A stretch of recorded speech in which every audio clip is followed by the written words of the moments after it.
tempo que aquela situação era chegada para a vida de Jonas, como está escrito em Jonas, capítulo 1,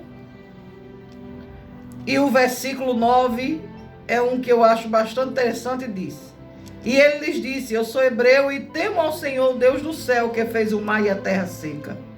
Então os homens encheram de grande temor e lhes disseram: Por que fizeste tu isso? Ou seja, já sabiam que estava acontecendo aquela tempestade, aquele vento, aquela situação, por alguma desobediência que Jonas teve ao Deus de Israel. E a palavra diz que o resultado da desobediência de Jonas é essa tempestade, o barco sendo levado, açoitado, a água entrando no barco, uma situação terrível. E a tristeza de Jonas veio quando percebeu que a sua atitude de desobediência também estava levando a outras pessoas a mesma situação de desespero. E ele disse que a única situação, a única forma de acalmar aquele vento, de parar aquilo ali, seria lançá-lo ao mar.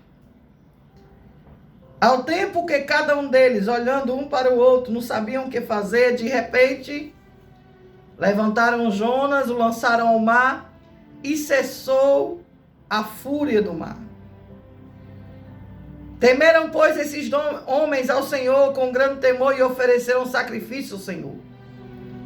Deparou, pois, o Senhor um grande peixe para que tragasse a Jonas. E esteve Jonas 3 dias e 3 noites nas entranhas do peixe. Mas aí vem Jonas e começa a orar do seu inferno, da sua situação de desobediência. Começa a entender que era necessário que ele atendesse a ordem do Senhor, que dizia: levanta-te e vai a Nínive, clama contra ela, porque a malícia subiu até mim. E Jonas se levantou para fugir diante da face do Senhor para Tarsis. E descendo a Jope, achou o navio para ir para Tarsis. Pegou, mas não chegou lá em Tarsis, porque a desobediência dele lhe levara para um caminho, talvez, olhando assim humanamente falando, sem volta. Porque a desobediência ao Deus vivo, a ordem do Senhor é desse jeito. Acarreta a uma ida sem volta.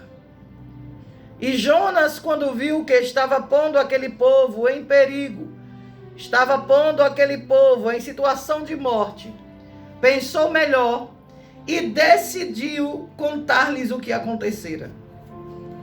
Mas lá dentro do peixe, das entranhas do peixe, disse na sua angústia, clamando ao Senhor, e ele respondeu: de dentro do inferno eu gritei e tu ouviste a minha voz.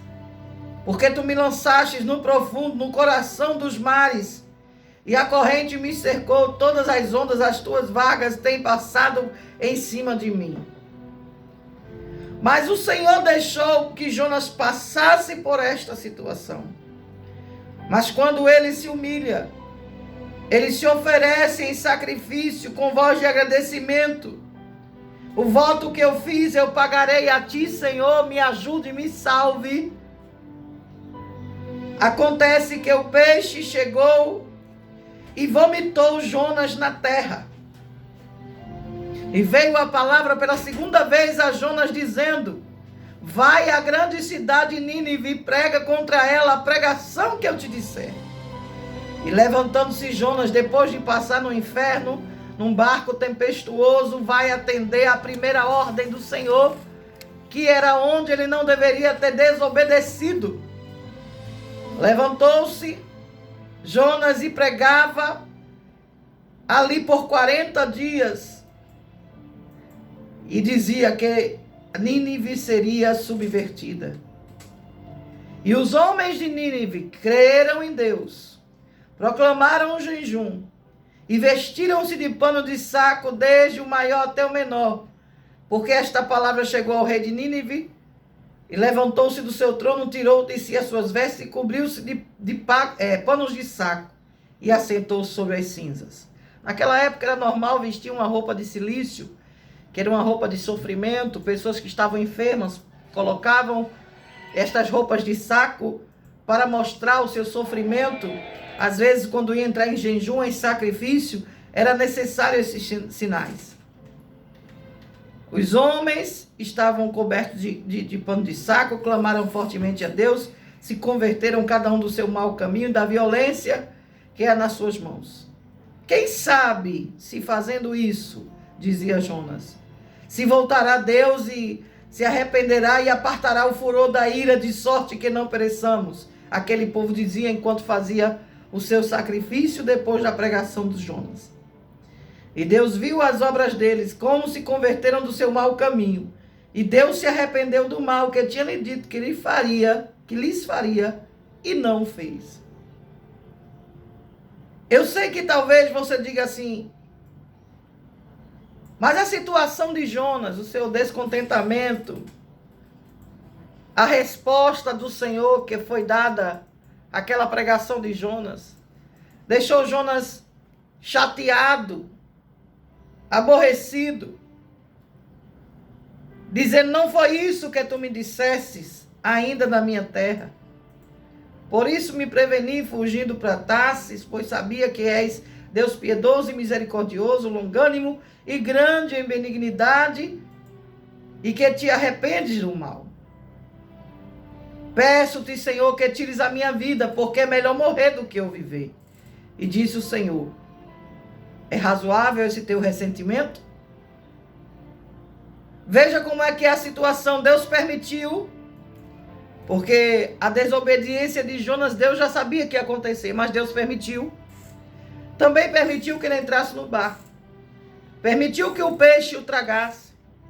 Permitiu que ele fosse lançado no mar. Mas o seu arrependimento, a sua atitude de reparo de erro, o levou a atender a primeira ordem de Deus.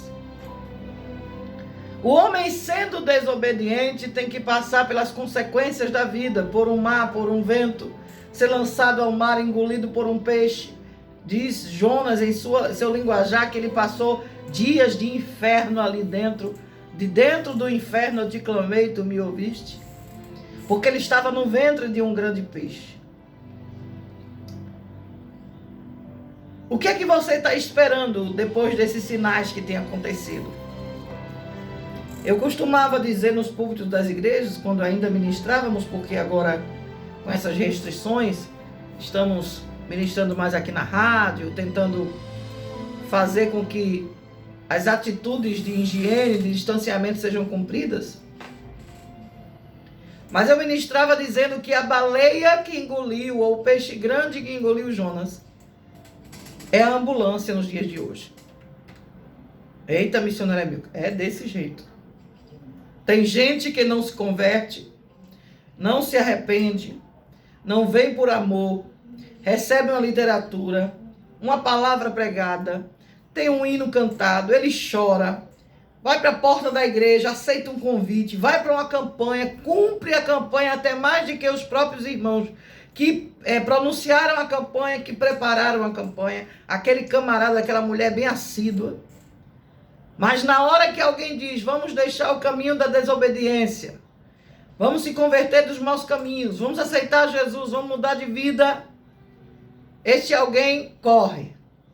Não quer ouvir esse tipo de ensinamento, não quer obedecer, e assim acontece situações como aconteceu com Jonas. E Deus cobra, e Deus pesa a mão, e Deus permite situações que muitas das vezes não são reversíveis, ou seja, não há tempo para arrependimento, não há tempo de alguém tomar outro rumo, não há tempo de alguém obedecer, porque aquele pecado, aquela correria, aquela nova vida, aquela situação que alguém tomou, o levou a perder a sua vida, o levou a perder a sua família, o levou a perder a sua história. Aonde tem te levado a desobediência a Deus? Que caminho você tem trilhado ao continuar sendo desobediente? A palavra é essa, você vai permanecer como Jonas? até a última situação, vai desobedecer, vai mudar o caminho, vai mudar de rumo, vai esperar que alguém te lance ao mar, que um peixe grande venha e te engula e tu sinta como é terrível o inferno? Ou tu antes disso vai dizer, eu prefiro a obediência, eu prefiro atender a voz do Deus vivo. Não vai ser necessário eu passar pelo que Jonas passou. Eu quero atender a voz do mestre antes.